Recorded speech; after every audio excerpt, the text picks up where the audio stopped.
Hello students, आज से हम लोग एक नई यूनिट स्टार्ट करने वाले हैं which is fourth unit, design of pavement. हम लोगों ने थर्ड यूनिट में पढ़ा था कि कौन कौन से मटेरियल्स हम लोग हाईवे में कंस्ट्रक्शन के लिए यूज़ करेंगे, और हम लोगों ने उनकी प्रॉपर्टीज़ पढ़ी थी, क्या क्या रिक्वायरमेंट हैं वो पढ़ा था, और उसके बाद हमने पढ़ा था क्या क्या टेस्टिंग प्रोसीजर हैं for checking different properties of soil, aggregates and vitamins. In this unit, the pavement, हमने वहाँ पे दो टाइप के पेवमेंट पढ़े थे। एक पेवमेंट था फ्लेक्सिबल पेवमेंट और अदर पेवमेंट था बेटा रिजिड पेवमेंट। तो फ्लेक्सिबल पेवमेंट में क्या होता है कि series of layers with highest quality of material at the surface. सबसे अच्छी क्वालिटी सरफेस पे होगी। उसमें क्या था, विटुमिनस कंक्रीट थी, या जिसको एस्फाल्ट कंक्रीट भी बोलते हैं, सबसे टॉप पे वो थी।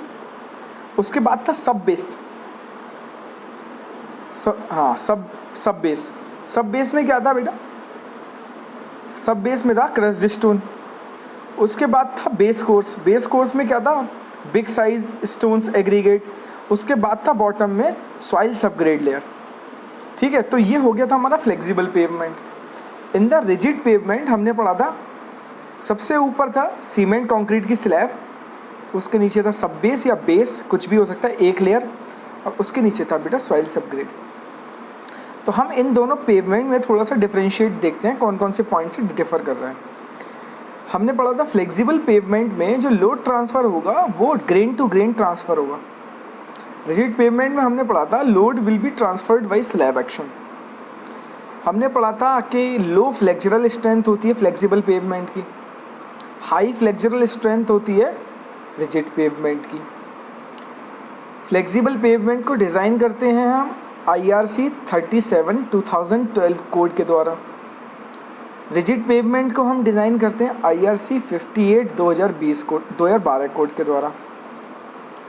फ्लेक्सिबल पेवमेंट में किसी भी तरीके के जॉइंट्स प्रोवाइड करने की ज़रूरत नहीं है।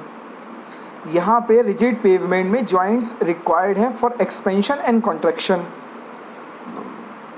यहाँ पे फ्लेक्सिबल पेवमेंट में जो कंप्लीशन की कॉस्ट है वो लो है बट मेंटेनेंस हाई है। वहाँ पे लो मेंटेनेंस कॉस्ट है बट इनिशियल कॉस्ट हाई है कंप्लीशन की। ठीक है, अब देखते हैं फंक्शन ऑफ डिफरेंट लेयर्स। हमने देखा था सॉइल सबग्रेड, अल्टीमेट लोड हमारा सब सॉइल पे ही आने वाला है। तो सॉइल सबग्रेड क्या है, पेवमेंट लोड जो है पूरा का पूरा वो अल्टीमेटली किस पे आएगा, सॉइल सबग्रेड पे ही आएगा। सब बेस और बेस क्या करते हैं, ये क्या करते हैं बेटा, टॉप से लेके बॉटम तक ग्रेन टू ग्रेन लोड को ट्रांसफ़र करते हैं, और ये it improve the load supporting capacity for both flexible and rigid pavement. It prevents pumping of mud.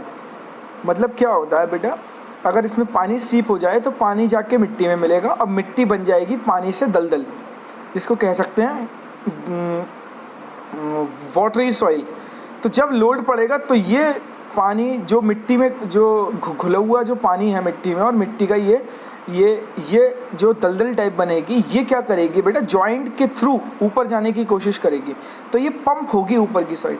तो अगर हमारा बेस और सब बेस अच्छी क्वालिटी का है और हमने अच्छी तरीके से कॉम्पैक्ट करके भरा है, तो मड पंपिंग को हम लोग प्रिवेंट कर सकते हैं, मड पंपिंग को। ठीक है, और and protect the mud from frost action. Obvious सी बात है कि जहाँ जॉइंट होते हैं हमारे, उसके थ्रू अगर पानी गया नीचे और बहुत ज़्यादा वहाँ का टेम्परेचर लो हुआ तो पानी जम जाता है। तो उसके कारण जब पानी जमता है तो वॉल्यूम इंक्रीज़ हो जाता है। जब वॉल्यूम इंक्रीज़ होगा तो पूरे के पूरे पेवमेंट में क्रैक्स डेवलप हो सकते हैं।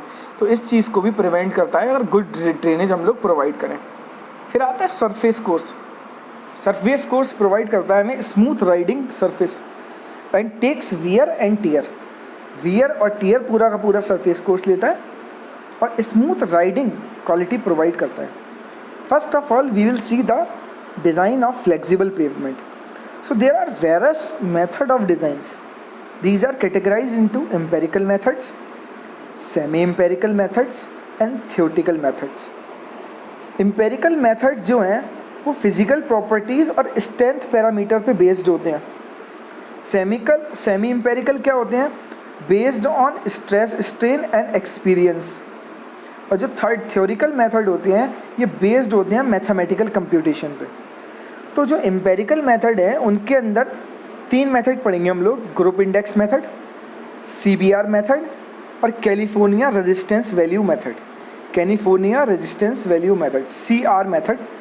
तो GI मेथड यानी group index method, CBR method और California resistance value method.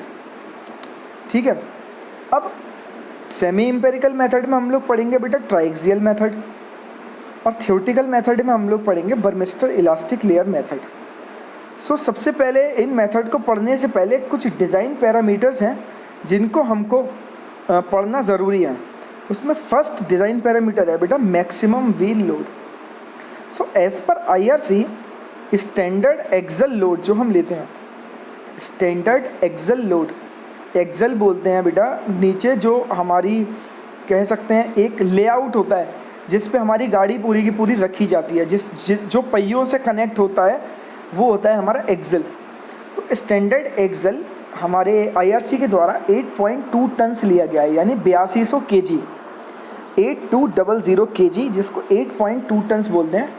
And equivalent single wheel load is 8085 kg, यानी 2 व्हील्स एक उससे कनेक्ट है, उसको इक्विवेलेंट सिंगल व्हील लोड की कैटेगरी में रखा गया है। मतलब इन दोनों व्हीलों को मिला के कितना लोड लग रहा है, तो दोनों व्हीलों को मिला के कितना लोड लग रहा है ये, क्योंकि ये जो 8.2 टन्स है बेटा ये स्टैंडर्ड एक्सल लोड है और एक एक्सल में 4 टायर्स होते हैं।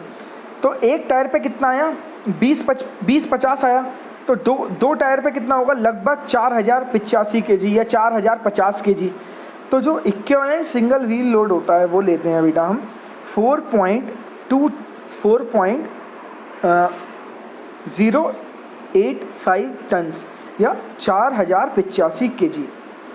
अब देखिए आप, ये एक व्हील लोड है, जो व्हील लोड की वैल्यू है बेटा P, ठीक है।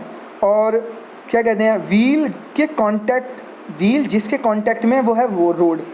तो व्हील कांटेक्ट में है सपोज करो एरिया के A, और मुझे निकालनी है स्ट्रेस एट ए डेप्थ Z बिलो टायर।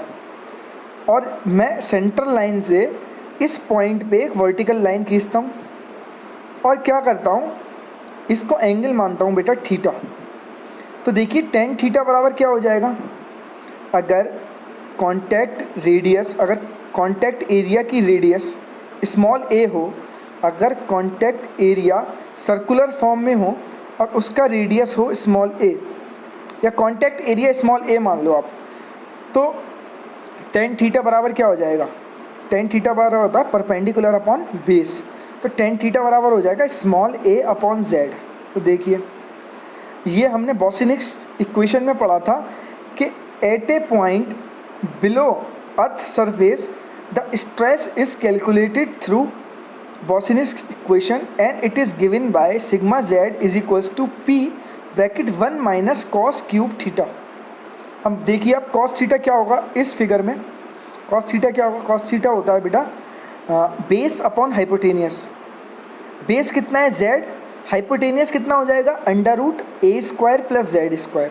बस इसकी वैल्यू पुट कर देंगे हम लोग, कॉस थीटा की वैल्यू पुट करी हमने 1 minus z upon √a² plus z² की पावर 3। तो जब हम इसको ओपन करेंगे तो हो जाएगा p bracket 1 minus z³ upon a² plus z² की पावर 3/2। जहाँ पे p क्या होता है बेटा स्ट्रेस होती है, स्ट्रेस बराबर क्या होता है लोड अपॉन एरिया। लोड कितना था हमारे व्हील का p और रेडियस हमारे एरिया की कितनी थी स्मॉल a, तो एरिया कितना हो जाएगा बेटा πa²। इसको बोलेंगे हम व्हील लोड के कारण कितनी स्ट्रेस आ रही है एट ए डेप्थ z बिलो व्हील। फिर नेक्स्ट पैरामीटर हम लोग पढ़ते हैं बेटा इक्विवेलेंट सिंगल व्हील लोड। मैंने अभी आपको बताया था एक एक्सेल में 4 टायर होते हैं, 2 पीछे के 2 आगे के। तो ये मैंने 2 टायर लिए हैं, इन दोनों टायरों पे दोनों पे लोड कितना लग रहा है p। इन दोनों टायरों के अंदर के सरफेस के बीच की डिस्टेंस है स्मॉल d और इन दोनों टायरों के सेंटर टू सेंटर डिस्टेंस है स्मॉल s। और मैंने आपको बताया था कि लोड डिस्ट्रीब्यूशन होता है 45 डिग्री पे, और ये लोड डिस्ट्रीब्यूशन डायग्राम शो किया गया है दोनों का। तो यहाँ पे आप देख रहे हैं थोड़ा सा ओवरलैप पार्ट है जो दोनों में आ रहा है, तो ये ओवरलैप्ड पार्ट है।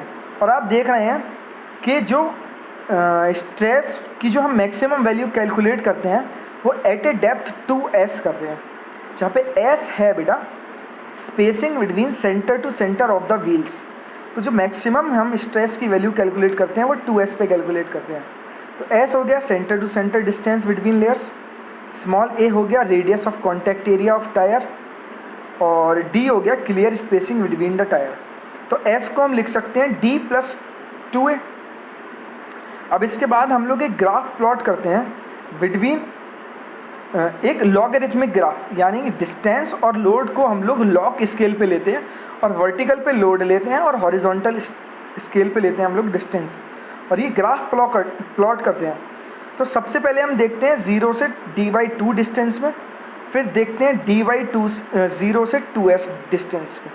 तो जैसे जैसे डिस्टेंस बढ़ती जा रही है लोड की वैल्यू कम होती जा रही है, या फिर कह सकते हैं स्ट्रेस लोड की वैल्यू और स्ट्रेस की वैल्यू डिक्रीज़ होती जा रही है। स्ट्रेस की वैल्यू क्यों डिक्रीज़ होगी बेटा? क्योंकि स्ट्रेस बराबर होता है लोड अपॉन एरिया, और जैसे जैसे डिस्ट्रीब्यूट हो रहा है लोड तो वो ज़्यादा एरिया में हो रहा है ना, तो एरिया बढ़ेगा, यानी एरिया बढ़ा और स्ट्रेस क्या हुई, रिड्यूस हो गई। तो देखिए यहाँ पे मैंने d/2 डिस्टेंस शो किया है और 2s डिस्टेंस शो किया है।